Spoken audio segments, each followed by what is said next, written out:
It's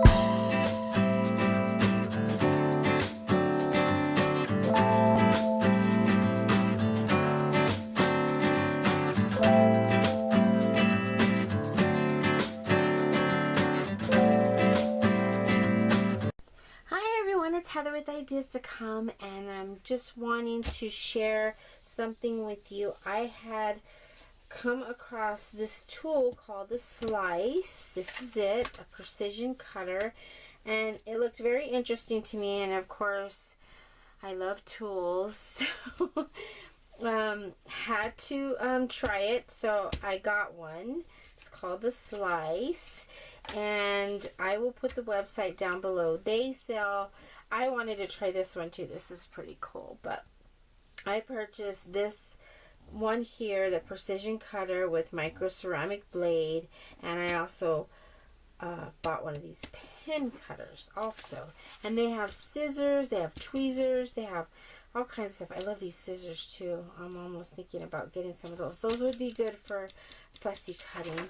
And that's what I was thinking about with this, was fussy cutting. So this is what it looks like. It's a little green pen looking thing, and it has a little bitty blade on here.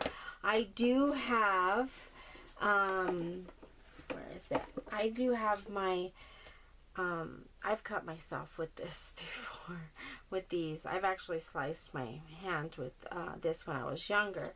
So I use them, but I'm a little bit intimidated by them for that reason. I do have other kinds other than just that one. Of course, you know, the box cutter and all that stuff. So those all are a little scary to me, only because of the fact that I had sliced my hand before. So I thought this is kind of neat, because this one you can get down like this and use it to cut with, but I always run the risk of running my finger down the top of it, because that's just me. I pulled out a couple of things. So it's like this, and it has like a rubber handle, so your hand grips on it. The blade is very, very tiny, so there's no replacement blades for these. It's supposed to last forever and ever and ever, I guess. No, it's supposed to last a really long time. So and so I started using it, and I thought it was pretty neat.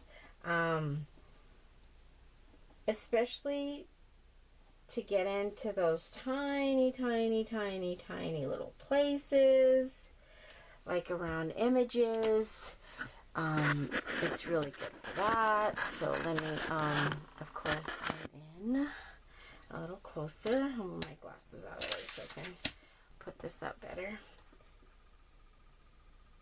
And the wind is blowing outside, and there's something against the house that's knocking, so if you hear that, that's what that is.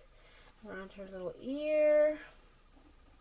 Now this is just regular paper, and as you can see, it is cutting it. Sometimes you do have to go over it a little extra, but it does cut through. This is cardstock, so there's her hair. I didn't do it very well, of course, because I'm on camera. Haha. That's when oops, and then see, I didn't have it turned right. I did that one time. I was like, wait, why is it not cutting? And if you take your time, I mean, I'm not taking my time. I'm just kind of doing it real quick. And the pressure's not all that great, but you can see it is cutting it out pretty good. It got pretty close. Only the reason why I didn't get too close is because I'm not taking the time. But this is cardstock, and I like it. It's real easy to use. So you can, and it's so small that you can get around those fine details of stuff. This doesn't have any real fine detail. I just wanted to show you that it does, it does cut cardstock. Cuts cardstock really good if you take your time and do it right. See, so it does, I don't think I've tried it on anything real thick, but I'm betting that it can cut pretty good. So I'm going to try to get a bigger piece. Oh, I think I did actually try it on chipboard, and it did work pretty good. You just have to keep going over it when you use the chipboard. Am I in frame? I'm not even in frame, sorry. So you did see that one, right? I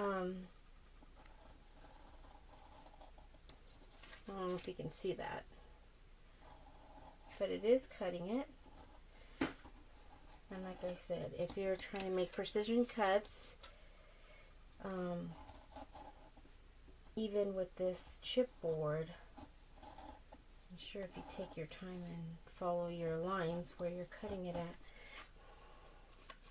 it's still got a little bit of ways. It did take a little bit for me to get through the chipboard, but it does work on chipboard, which is cool. So it just takes a little bit more time, and I'm not giving it time because, see, it's almost through, because I'm on camera.